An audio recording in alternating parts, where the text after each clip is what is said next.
দিনের পথে ফিরে এসো ভাই, এ পথেই দুজাহানের শান্তি তোমার অপেক্ষায়। দুনিয়ার সমস্ত পড়ালেখা, সমস্ত কিছু, সমস্ত অর্জন আপনার বৃথা। আসসালামু আলাইকুম রহমতুল্লাহি ওয়া বারাকাতুহু। সবাই কেমন আছেন? আশা করি ভালো আছেন। আলহামদুলিল্লাহ, আমিও আল্লাহ তাআলার অশেষ মেহেরবানিতে ভালো আছি। আজকে শেয়ার করব মূর্খ মাঝি ও কতিপয় ছাত্রের ঘটনা। আশা করি ভিডিওটি ভালো লাগবে এবং শিক্ষণীয় কিছু পাবেন ইনশাআল্লাহ। ভিডিওটি শেষ পর্যন্ত দেখতে থাকুন। কথিত আছে, কিছু ছাত্র চিত্ত বিনোদনের জন্য নৌকায় আরোহণ করল। পরিবেশটা ছিল খুবই ভালো, তাদেরও কোনো কাজ কাম ব্যস্ততা ছিল না, মৃদু বাতাস বইছিল। তো যখন তারা নৌকায় আরোহণ করলো, মূর্খ মাঝিতে ছিল তাদের বিনোদনের একটি অন্যতম মাধ্যম। তো যখন নৌকা তারা আরোহণ করলেন, তো একজন ছাত্র মাঝিকে লক্ষ্য করে বলল, আপনি কি লেখাপড়া করেছেন? মাঝি উত্তরে বলল, না, আমি কোনো লেখাপড়া করিনি। অপর একজন ছাত্র বলল, আরে চাচা, আপনি কি বিজ্ঞান পড়েননি? উত্তরে মাঝি বলল, আমি এটার নামও শুনিনি। আরেকজন ছাত্র বলল, জিওমেট্রি ও বীজগণিত নিশ্চয়ই পড়ে থাকবেন।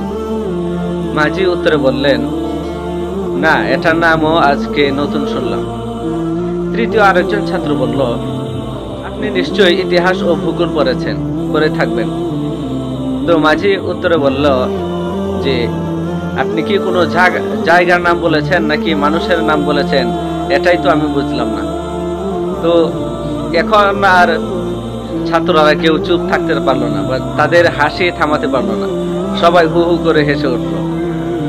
এতে মূর্খ মাঝি বেচারা লজ্জিত হলো, অনুতপ্ত হলো এবং খাঁচুমাচু করে নিজ দিকে তাকিয়ে রইল।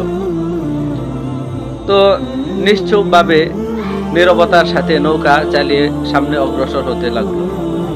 কিছু দূর কুল থেকে যখন কিছু দূর অগ্রসর হলো, তখন মেঘ আস্তে আস্তে ভারী হতে লাগলো। পরিবেশ প্রতিকূলে যেতে লাগলো। নদীতে উত্তাল তরঙ্গ শুরু হলো। উত্তাল তরঙ্গ যেন খুনি হাঙরের ন্যায় মুখ খুলে অগ্রসর হচ্ছে তাদের দিকে। এই বুঝে তাদেরকে তাদের নৌকা সহ ডুবিয়ে দেবে। তো তখন এই পরিস্থিতিতে আর একটা কথা, এই ছাত্রদের এটাই ছিল তাদের প্রথম নদীপথের সফর। তো এই পরিস্থিতিতে তারা ভয়ে একেবারে দিশেহারা হয়ে গেল, তাদের চেহারা বিবর্ণ হয়ে গেল। তো তখন মাঝি বললেন যে, ভাইরা আমার, তোমরা কি জানি লেখাপড়া করেছ, কি জানি বলছিলে। তো ছাত্ররা মূর্খ মাঝির এই সরল প্রশ্নটি বুঝলো না। তো তারা তাদের বিদ্যালয়ে পঠিত বিভিন্ন বিষয় তালিকা বা পেশ করতে লাগলো, বিভিন্ন বিষয় পেশ করতে লাগলো যে আমরা এই করেছি। তো মাঝি উত্তরে বলল যে, তোমরা তো অনেক কিছুই পড়েছ, অনেক কিছুই জেনেছ, তোমরা কি সাঁতার কাটাও শিখেছ? তো তারা বলল, চাচা যান, আমরা এই একটি বিদ্যাই শিখিনি, বাকি সবগুলাই শিখেছি।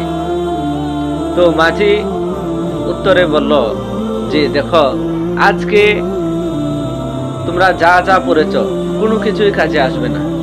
আজকে কেবল কাজে আসবে একটা বিদ্যা, সেটা হচ্ছে সাঁতার কাটা।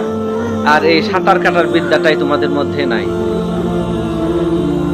প্রিয় দর্শক মণ্ডলী, আজকে বর্তমান সময়ের পৃথিবীতে বিভিন্ন দেশের বিভিন্ন ব্যক্তিবর্গ দুনিয়ার মালিক হয়ে আছে। তারা বিভিন্নভাবে বিভিন্ন জ্ঞান অর্জন করে দুনিয়াকে শাসন করে যাচ্ছে। অথচ যে বিষয়টা তাদের জন্য সবচেয়ে জরুরি ছিল, যেমন উত্তাল তরঙ্গের মধ্যে যেমন সাঁতার কাটার বিদ্যাটা যেমন জরুরি ছিল জীবন বাঁচানোর জন্য, ঠিক সেরকম ভাবে মহান আল্লাহ তাআলার কাছে সফলতা অর্জন করার জন্য দুই জাহানের অনন্ত অসীম সময়ের সাকসেস বা সফলতা অর্জনের জন্য যে এই জিনিসটা প্রয়োজন ছিল, আল্লাহ তাআলার পরিচয় লাভ বা কুরআন হাদিস অনুযায়ী জীবন গঠন, সেটাই তারা অর্জন করে নাই। বাকি দুনিয়ার সবকিছু অর্জন করেছে। তো আপনি জীবনে দুনিয়ার সবকিছু অর্জন করেছেন, দুনিয়ার সবকিছু শিখেছেন, কিন্তু কুরআন হাদিস সম্পর্কে আপনার কোনো ধারণা নেই। আল্লাহ তাআলার পরিচয় সম্পর্কে আপনি অবগত নন, আল্লাহর পরিচয়ে আপনি পরিচিত নন। দুনিয়ার সমস্ত পড়ালেখা, সমস্ত কিছু, সমস্ত অর্জন আপনার বৃথা। তো আপনি যাই কিছু করেন না কেন, সবকিছুর মূল হচ্ছে আল্লাহর পরিচয়। আল্লাহর পরিচয় জেনে, আল্লাহর বিধিবিধান মেনে জীবন চলা। আল্লাহ তাআলা আমাদেরকে বিষয়টি বুঝার তৌফিক দান করুন। আমিন।